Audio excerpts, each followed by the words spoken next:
Hey guys, in today's video we'll be taking a look on how to play Zed.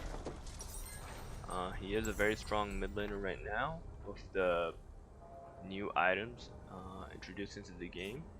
He's making use with a lot of the lethality items, and we're just going to go through a basics rundown on some of his mechanics here today. The runes I typically like to run on him is Electrocute, Taste of Blood, Eyeball Collection, Ultimate Hunter as your main. The Electrocute will help a lot when you are trying to burst down people and 100 to 0 people. The Taste of Blood is for lane to keep you healthy since he is a melee champion. He doesn't really make use of the other two as his dashing to his shadows doesn't count as a dash, so it does not proc the sudden impact. So I do like the Taste of Blood to, heal you when you're harassing the enemy laner. Eyeball Collection is more my playstyle because he does want a snowball. The other two are just gapped by making sure you have to clear out wards, or your zombie wards have to see people to get the additional stats. So this one is just for champion takedowns. Ultimate Hunter, because your ulti cast should basically take out one of the enemy champions, so it's something that you want to have on cooldown, and you don't typically make use of the healing from the Ravenous Hunter. Secondary tree, I go Nullifying Orb if I'm against the AP burst mages and Transcendence. This can turn into other runes as a secondary, where I've gone Second Wind and Demolish if I'm against a harass like AP mage that I know I'm gonna burst when I land my combos, and then I want to try and take advantage of bullying the enemy laner out with the Demolish procs to try and snowball the advantage on him because he is a lethality user typically. If you do have to play into tank matchups where it's like you have to first pick Zed or before your enemy mid laners, and then the enemy team picks like 3 tanks or 4 tanks, you can go the Conqueror build, which makes him more of a brawler type, and you play around your cooldowns and skills there with like Cleaver to try and shred through some of the armor, and you don't try and burst down the tanks, and you take the extended trades on them. So we'll do a quick rundown of his skills and some of his mechanics.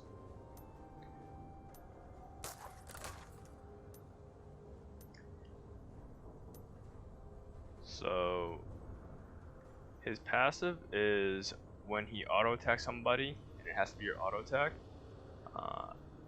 If they're under 50% health, you'll do an additional empowered auto attack on them.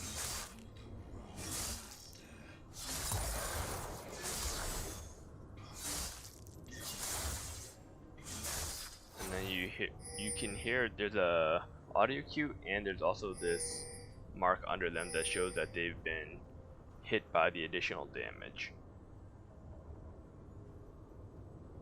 His Q is a line skill shot that does pass through minions, so you can use it to harass enemies even if they are behind the minions, so it does go through units.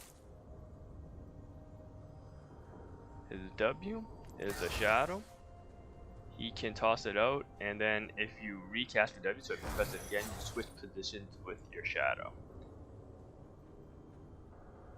This is you can only go one way with it, so you can't go back to your original starting position. So this can be either used as a gap close to engage on somebody, or as a disengage, where you're already fighting somebody and then you kind of shadow away. The shadow also has another mechanic where it will cast your Q and your E from the shadow point. Your E is a circle slash around your model and your shadow's model that will slow enemies hit in the vicinity or hidden with the ability. So you see there the shadow throws out my E right there, and then you see the two lines from there that dictate my shurikens coming up from both me and my shadow. So in laning phase, if you are playing against a ranged matchup, which you typically are, you can land some harass by throwing your shadow and then E and then trying to throw a Q on top of them, as the E does slow them. So it makes it harder for the enemy to avoid the Q. That's if you have to play really far away from, like, because they're ranged and they're harassing you. If they are pushing up on you, you can actually W on top of them, slow your shadow on top of them, and then you can go and actually, if you typically land your W shadow close enough to them, you can full engage on them and almost win out on every trade because of his attack damage stats and just the nature of his kit. As long as you dodge the skill shots and the harass back, like you can use this to dodge Lux bindings, like you just W through the Lux binding or the enemy skill shot, gap close on them, their abilities are on cooldown, and then you just harass them.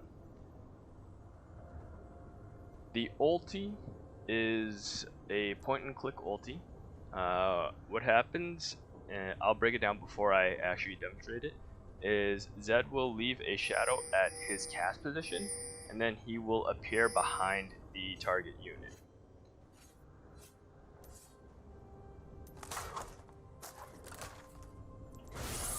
So you see here, I disappear behind them. I also leave a mark on them. The mark will detonate after a few seconds, dealing increased damage based on the amount of damage that I do while they have the mark on them. So I cast it on them, they get the mark. As I hit him, it'll pop for more damage. So that is his typical harass and laning phase. If you're going for the combos with the ulti, typically you ulti in, and then since you leave a shadow here, you have another shadow that will repeat your abilities. So then when you're going for the combo, the easy simple combo is ulti on them, you have a shadow there, you E, and then you Q auto attack, and then you can again teleport back to your ulti shadow by recasting your ulti. So you can go R to go back here. And then you want to make sure that you get the empowered auto off while they're under 50%.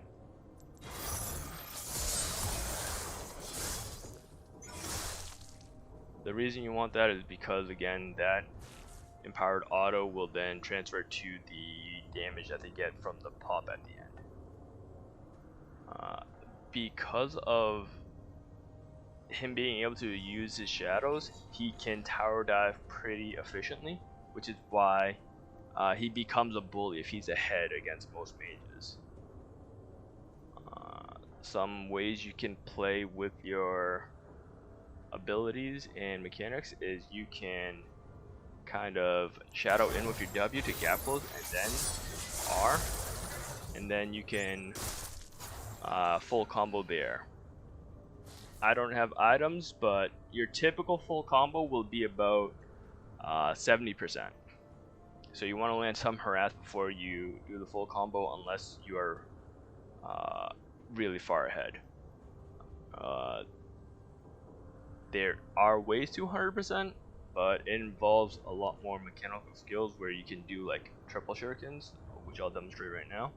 Is the way I do it is, if you have to be within ulti range of your target, and then you kind of throw your W to the side, and then when you throw your W to the side, you immediately ulti onto the enemy, and then you'll have a shadow that you threw to the side, a shadow from the ulti point, and then your model, and then you can hit the opponent with all 3 skills.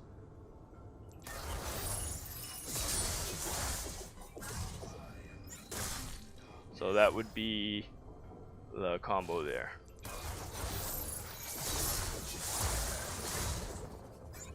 And then that spinning shuriken on top of his head means that he's gonna die from the death mark.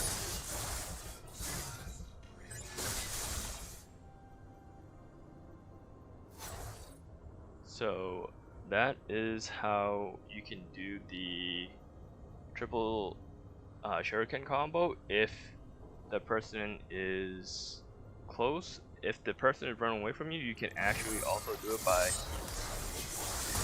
Wing after you land on the ulti, and then you kind of close more distance. The reason I don't like these plays is because it involves you starting with your R. Most people will use the range advantage and stay out of your R range. So I typically like to harass the opponent, and then once I snowball and pick up some kills, then you can just run in and then 100 to 0 people without the triple shuriken combo. But then if you're harassing them throughout laning phase and say they're stuck at like 70%, and you can WR and then R out, but you cover more of a distance. So if they're playing back and then you W in, they won't. It's harder for them to escape that gap close because they've upped the W transfer, like the shadow switch timing.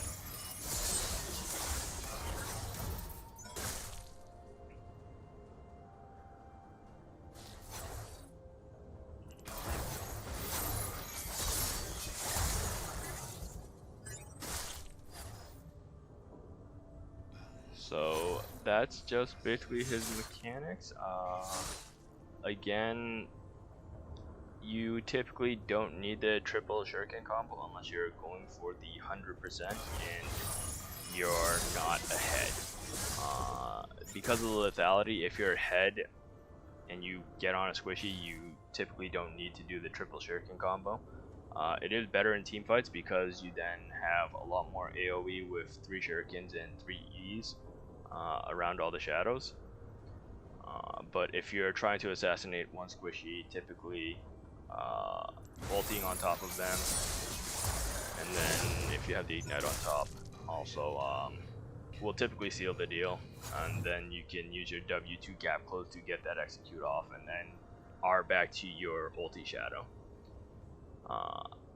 Because he is so quick on his feet for like his combo, you typically want to bully out either your mid laner, and then you can try and snowball mid lane. After you get 2 to 3 plates, you can also look for plates on the side lane because they're usually squishy. I'd typically go bot lane. If I manage to get a kill mid lane without blowing my ulti, I can either invade in the jungle with my jungler, or I can try and look for like maybe even a tower dive bot lane. And then if that is the case, you just want to make sure that you ulti the ADC or the squishy support. You never really want to ulti onto the tank, and you want to be careful of support such as Lulu or other like CC support, because your ulti is pretty telegraphed because you do have to land behind them. So you might get hit by CC coming out of it if the opponent can time it well.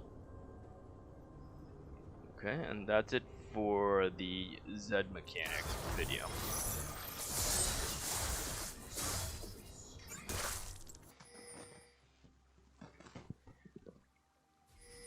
Thank you for checking out my champion guide. I hope that the tips in this video help you guys in your clan. I know that these are not the most popular builds and playstyles, however they are stepping stones to improve your gameplay. Please let me know in the comments below the next champion you want to see. If you enjoyed the video, please leave a like and subscribe for future content. I hope these tips help, and as always, keep playing.